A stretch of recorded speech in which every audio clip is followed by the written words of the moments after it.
बच्चों, आज के इस वीडियो में हम लोग कक्षा 4 में पढ़ाई जाने वाली नैतिक शिक्षा इस विषय के पाठ 17 का अध्ययन करेंगे। ठीक है, और इस पाठ का नाम है महात्मा गांधी। उम्मीद है इनको आप सभी लोग पहचानते होंगे, जानते होंगे और इनके बारे में आपने सुना होगा।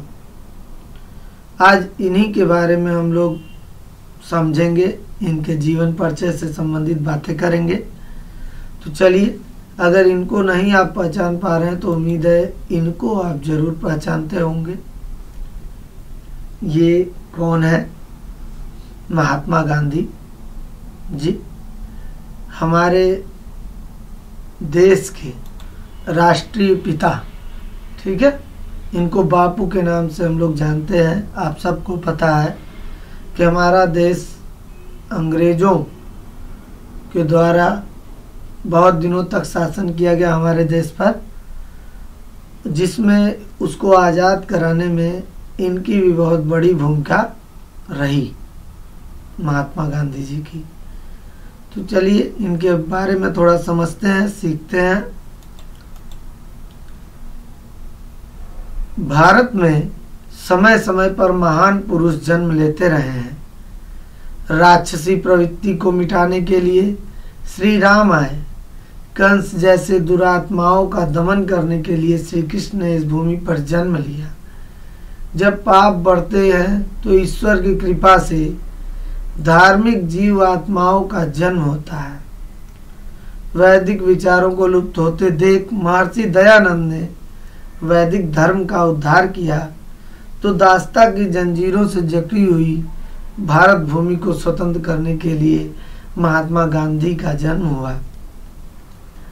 आप भारत देश के इतिहास को देखें, कभी अपने पिताजी से, अपने दादाजी से पूछें तो वो बताएंगे कि भारत में बेटे समय समय पर बहुत से महान पुरुषों ने जन्म लिया है और लेते रहे हैं। आपको पता होगा भगवान श्री रामचंद्र जी के बारे में, जब पृथ्वी पर राक्षसीय प्रवृत्ति, गलत प्रवृत्ति वाले लोगों का संख्या बढ़ने लगी तो भगवान श्री राम ने जन्म लिया। कंस के बारे में भी आप लोगों ने सुना होगा कि अत्याचारी कंस का दमन करने के लिए, उसको मिटाने के लिए भगवान श्री कृष्ण ने जन्म लिया। इसी तरह जब भी पाप बढ़ने लगता है धरती पर तो ईश्वर की कृपा से बहुत से धार्मिक जीव आत्माओं का जन्म होता है। अगर वैदिक आपको पता ही है कि वैदिक विचारों को लुप्त होता देखकर ही महर्षि दयानंद जी ने वैदिक धर्म का उद्धार किया, उसका प्रचार प्रसार किया और दास्ता की जंजीरों में जकड़ी हुई भारत भूमि को, जो हमारी भारत भूमि पर अंग्रेजों ने इतने दिनों तक राज किया, उसको गुलाम बनाकर रखा, दासी बनाकर रखा, उस दास्ता को दूर करने के लिए महात्मा गांधी जी का जन्म धरती पर हुआ, भारत देश में हुआ। गांधी जी का जन्म पोरबंदर काठियावाड़ के एक वैश्य कुल में 2 अक्टूबर 1869 को हुआ। पोरबंदर एक जगह है गुजरात में, वहाँ पर इनका जन्म 2 अक्टूबर 1869 को हुआ। उनके पिता का नाम करमचंद गांधी और उनकी माता का नाम पुतलीबाई था। पिता का नाम करमचंद गांधी और माता का नाम पुतलीबाई था और बालक का नाम मोहनदास रखा गया। यानी गांधी जी के बचपन का नाम क्या था? मोहनदास। गुजरात में पिता का नाम भी साथ जोड़ने की प्रथा है। गुजरात में बच्चों के नाम के साथ पिता का नाम भी जुड़ा रहता है, उस तरह से ही लिखते और बताते हैं। इसीलिए इनका गांधी जी का पूरा नाम जो था मोहनदास करमचंद गांधी हुआ। बचपन में इनका नाम मोहनदास था, लेकिन पिता का नाम भी साथ में जोड़ने का प्रथा है वहाँ पर गुजरात में, तो इसीलिए इनका पूरा नाम है मोहनदास करमचंद गांधी। मोहनदास की हाई स्कूल तक की शिक्षा पोरबंदर में ही हुई। कक्षा 10 तक की परीक्षा और शिक्षा मोहनदास जी की पोरबंदर में ही हुई थी। उन्होंने बचपन में सत्यवादी हरिश्चंद्र और श्रवण कुमार के नाटकों को देखा। ठीक है, गांधी जी के समय, भाई उस समय इतनी टीवी तो थी नहीं, तो उस समय क्या होता था, मंच पर नाटक होते थे, कलाकार नाटक करते थे और लोग उनको देखकर मनोरंजन करते थे। तो बचपन में 2 नाटकों को उन्होंने बहुत गहराई से समझा और याद रखा। एक सत्यवादी हरिश्चंद्र जी का और दूसरा श्रवण कुमार के नाटकों को देखा। हरिश्चंद्र और श्रवण कुमार के नाटकों को उन्हें देखकर मोहनदास ने सदा सच बोलने और माता पिता का भक्त होने का मन ही मन प्रतिज्ञा कर लिया। इन नाटकों से ये इतना प्रभावित हुए कि उन्होंने मन ही मन निश्चय कर लिया कि मैं हमेशा सच बोलूँगा और अपने माता पिता का बिल्कुल भक्त बनकर रहूँगा, उनकी सेवा करूँगा। एक दिन उन्होंने सिसकियाँ भरते हुए अपनी जो भी गलतियाँ हुई थी उन्हें पिताजी के सामने कह डाला, और इस नाटक का इतना असर हुआ उनके मन पर कि अभी तक उन्होंने जो कुछ भी झूठ बोला था या गलतियाँ की थी, उन्होंने वो सारी गलतियां अपने पिता के सामने रोते हुए सारी बात बता दी। पुत्र के सत्य भाषण से पिताजी बहुत प्रसन्न हुए। जब वो सच सारा चीज बता दी अपने पिताजी को, तो उनके पिताजी बहुत खुश हुए। सत्य प्रियता के और भी अनेक उदाहरण गांधी जी के जीवन में मिलते हैं। जैसे एक बार स्कूल में इंस्पेक्टर साहब कक्षाओं की परीक्षा ले रहे थे। ठीक है, इनसे एक शब्द गलत लिखा गया। पेपर दे रहे थे वो, और टेस्ट देने के दौरान लिख रहे थे, तो उसमें एक शब्द गलत इन्होंने लिख दिया। तो जो टीचर थे इनके क्लास में, इनके अध्यापक ने इन्हें अगले लड़के की नकल करके उसे ठीक करने का इशारा किया। ठीक है, अब होता क्या, क्लास में जो टीचर हैं उन्होंने इनको इशारा किया कि भाई तुम आगे वाले से थोड़ा सा देखकर उस शब्द को ठीक कर लो,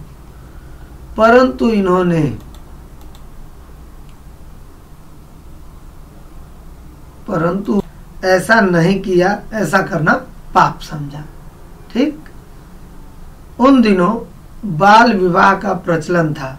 बाल विवाह क्या होता है कि बचपन में ही, छोटे उम्र में ही बच्चों का विवाह कर देना। अतः इनका विवाह मीन्स शादी, इनका विवाह भी 13 वर्ष की आयु में ही हो गया। गांधी जी की शादी मात्र 13 वर्ष की उम्र में ही हो गई थी।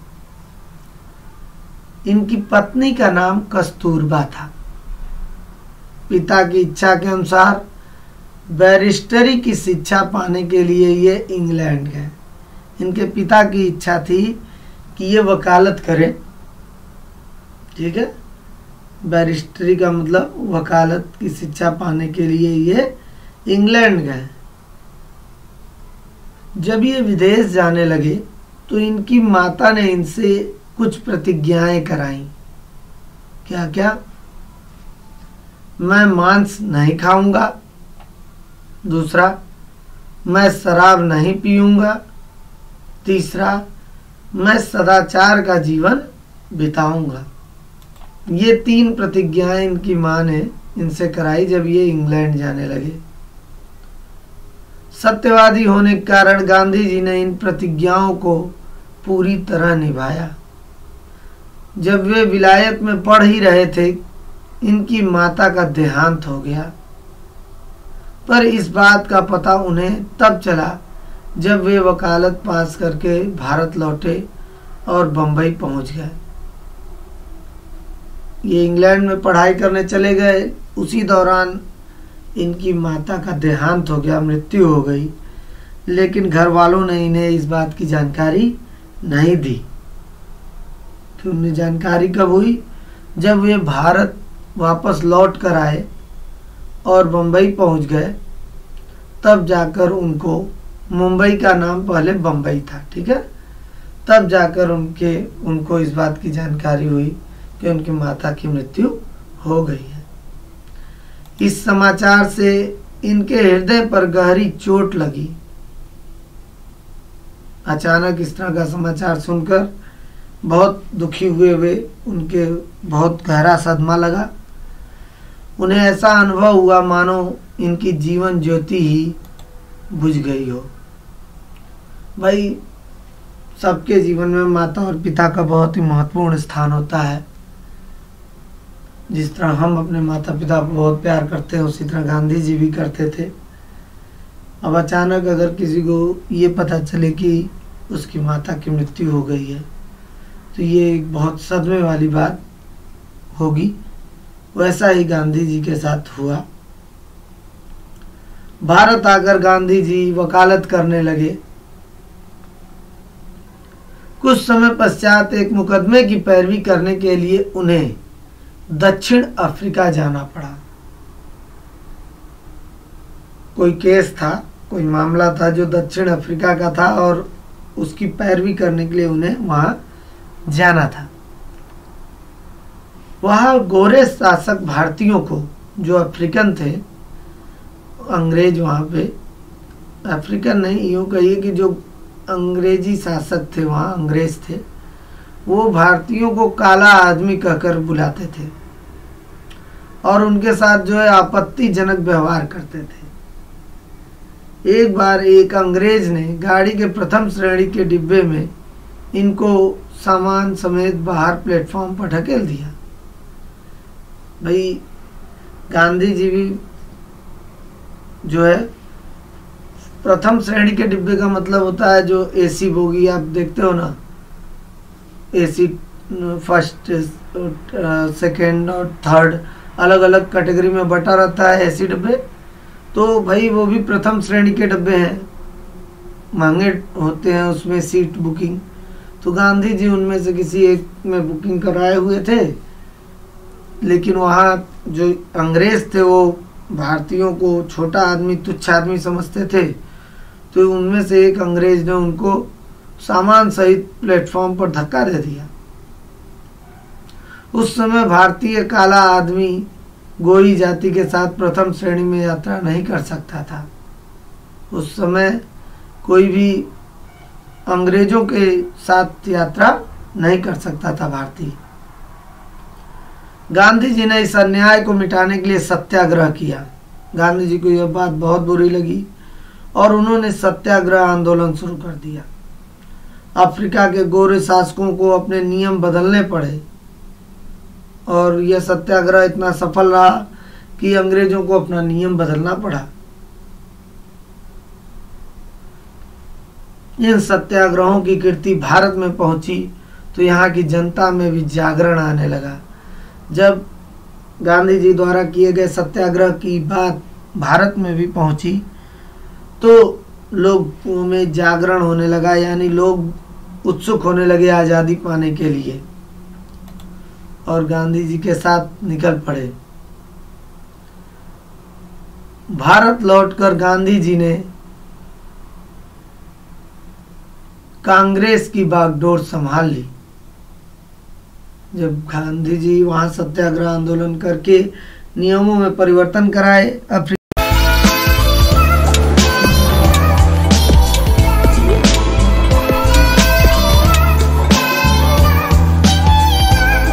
में नियमों में परिवर्तन कराने के बाद वे भारत वापस आए और कांग्रेस की बागडोर संभाल ली। देश विरोधी काले कानून का विरोध किया।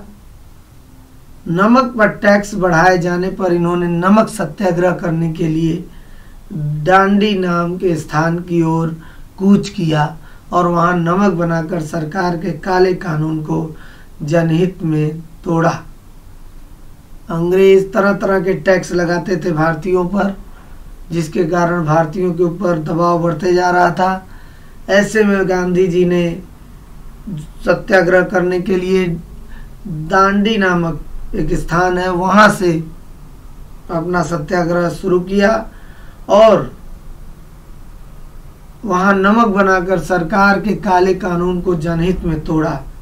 गांधी जी ने जो है सीधे अब नमक बनाकर क्या किया, जो अंग्रेजों का कानून था उसको तोड़ दिया।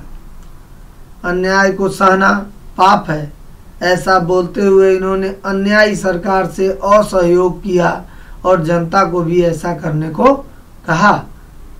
गांधी जी ने सभी लोगों को संकेत दिया कि जो सरकार हमारे साथ अन्याय कर रही है, हमारे ऊपर तरह तरह के टैक्स केवल लगा रही है और सुविधाएं नहीं दे रही है, ऐसी सरकार का हम लोग सहयोग नहीं करेंगे।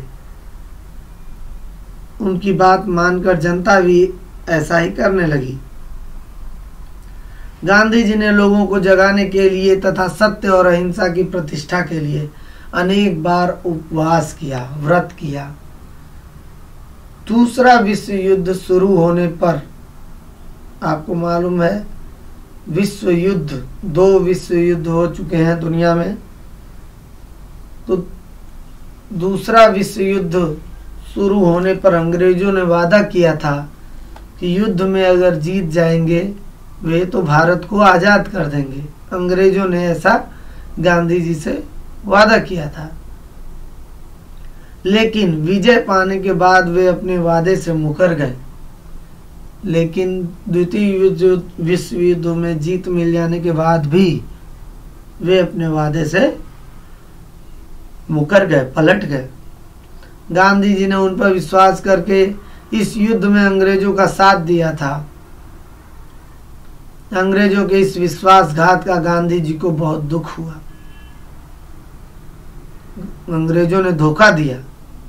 उन्होंने 9 अगस्त 1942 को अंग्रेजों भारत छोड़ो का नारा लगाते हुए भारतीयों को करो या मरो आंदोलन में कूद पड़ने का आह्वान किया।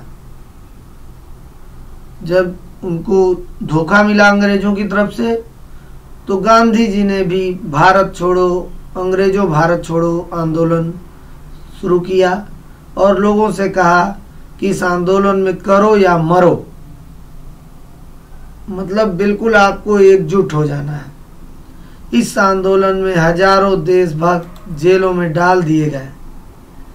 जब यह आंदोलन शुरू हुआ तो बहुत से देशभक्तों को जेलों में डाल दिया गया। लेकिन यह आंदोलन दिन प्रतिदिन बढ़ता ही गया और अंत में विवश होकर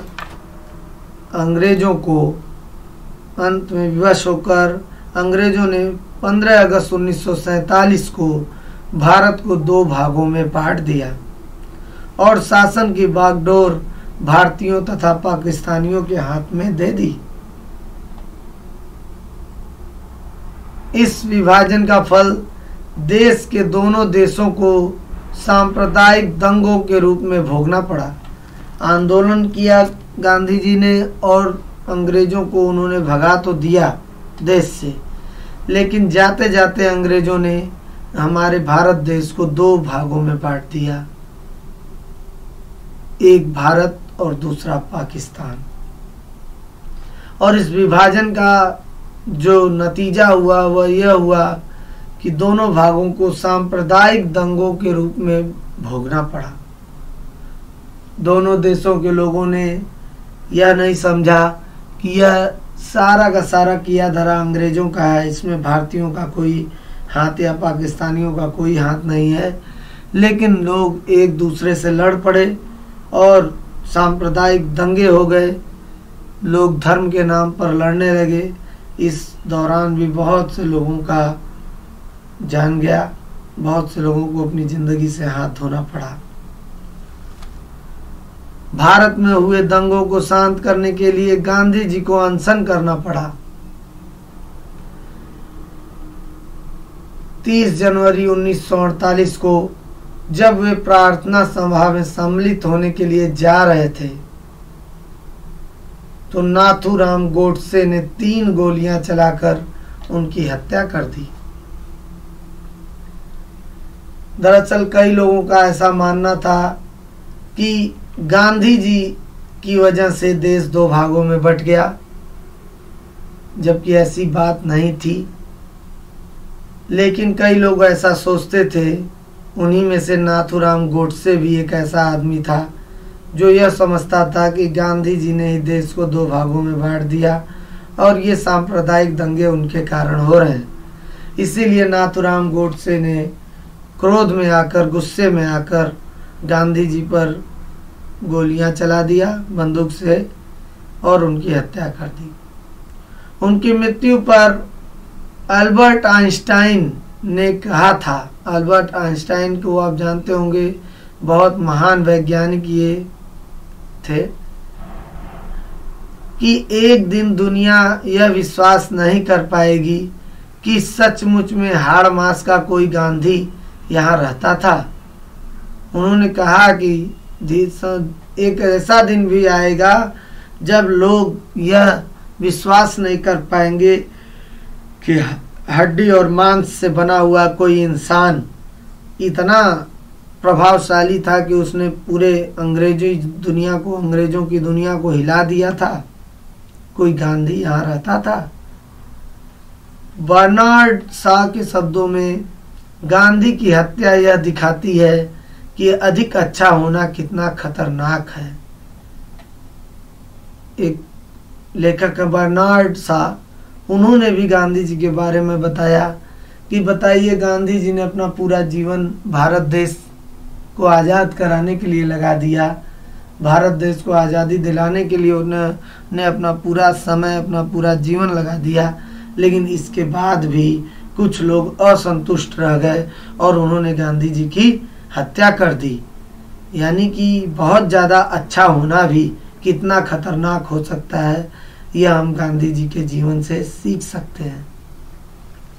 तो बच्चों, ये पाठ को मैंने लाइन बाय लाइन आपको पढ़कर समझा दिया है, बता दिया है। इस वीडियो को देखने के बाद आप बुक रीडिंग भी जरूर करें लाइन बाय लाइन। और यदि आपको कोई कठिन शब्द मिलता है तो कमेंट बॉक्स में कमेंट करके यह ज़रूर बताएं। और आपको यह पाठ कैसा लगा, इसको इस तरह से मैं जो एक्सप्लेन करता हूँ पाठों को, आपको अच्छा लगता है या इसमें कोई सुधार आप चाहते हैं तो कमेंट करके बताएं, लाइक करें, शेयर करें। और यदि बेल आइकन अभी प्रेस नहीं किया है आपने, जो सब्सक्राइबर बटन के बगल में होता है घंटी के आकार का बटन, उसको आप ज़रूर प्रेस करें ताकि आपको मेरे नए वीडियोज मिलते रहें। इस पार्ट के एक्सरसाइज के प्रश्नों को देख लेते हैं जरा जल्दी जल्दी। महात्मा गांधी का पूरा नाम लिखकर उनके माता पिता तथा जन्म स्थान का नाम बताइए। तो हमको पता है महात्मा गांधी जी का पूरा नाम मोहनदास करमचंद गांधी था। उनके माता और पिता, माता का नाम पुतलीबाई, पिता का नाम करमचंद गांधी तथा जन्म स्थान का नाम क्या था? गुजरात में एक जगह था ना, पोरबंदर, पोरबंदर के काठियावाड़ में हुआ था। विलायत जाते समय गांधी जी से उनकी माता ने क्या प्रतिज्ञा कराई?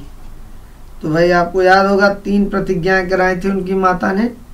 पहला, मैं मांस नहीं खाऊंगा, दूसरा मैं शराब नहीं पीऊंगा, तीसरा मैं सदाचार का जीवन बिताऊंगा। तीसरा था, क्वेश्चन है, महात्मा गांधी दक्षिण अफ्रीका क्यों गए थे? वहां जाकर उन्होंने क्या किया? महात्मा गांधी दक्षिण अफ्रीका एक मुकदमे के पैरवी के लिए गए थे। वहां पर अंग्रेजों द्वारा अपमानजनक व्यवहार किए जाने के कारण गांधी जी ने सत्याग्रह किया और वहां के नियमों में परिवर्तन कराया। ठीक, इन सारे प्रश्नों का उत्तर का पीडीएफ भी जल्दी बनाकर और इसका वीडियो बनाकर मैं जल्दी ही अपलोड कर दूंगा, तो आप वहां से भी अपने प्रश्नों के उत्तर को लिख सकते हैं अपनी कॉपी में। प्रथम विश्व युद्ध के समय महात्मा गांधी ने अंग्रेजों की सहायता क्यों की? तो उत्तर था, प्रथम विश्व युद्ध के दौरान अंग्रेजों ने महात्मा गांधी से वादा किया था, यदि वे प्रथम विश्व युद्ध में जीत जाएंगे तो वह भारत देश को आज़ाद कर देंगे। इसी वजह से महात्मा गांधी ने अंग्रेजों की सहायता की। महात्मा गांधी की हत्या किसने और क्यों की? महात्मा गांधी की हत्या नाथूराम गोडसे ने की थी, क्योंकि नाथूराम गोडसे उनके विचारों से सहमत नहीं थे। लोकप्रिय बनने के लिए वार्तालाप कुशल बनना आवश्यक नहीं है, अपितु अच्छा श्रोता बनना नितांत अनिवार्य है। ये जो लाइन लिखी है इसका मात्र इतना मतलब है कि हर समय बोलते ही नहीं रहना चाहिए। जहाँ जरूरत हो वहाँ बोलिए, ठीक है, अच्छी बात है, लेकिन आपको कुशल श्रोता होना चाहिए। सबसे पहले बात को सुनना चाहिए, ठीक है। जब आप बात को ध्यान से सुन लें और जब कोई बात आपको बता रहा है और वो अपनी बात पूरी कर ले, तभी हमको अपनी बात शुरू करनी चाहिए। तो जरूरी नहीं है कि आप हमेशा बोलते रहेंगे आगे आगे तभी आप अच्छे माने जाएंगे। अगर आप अच्छे श्रोता हैं, बात को पूरी तरह से सुनते हैं, तो भी आप लोकप्रिय बन सकते हैं, अच्छे बन सकते हैं। तो ठीक है, उम्मीद है आपको वीडियो अच्छा लगा होगा। कमेंट करके ज़रूर बताएं। Thank you.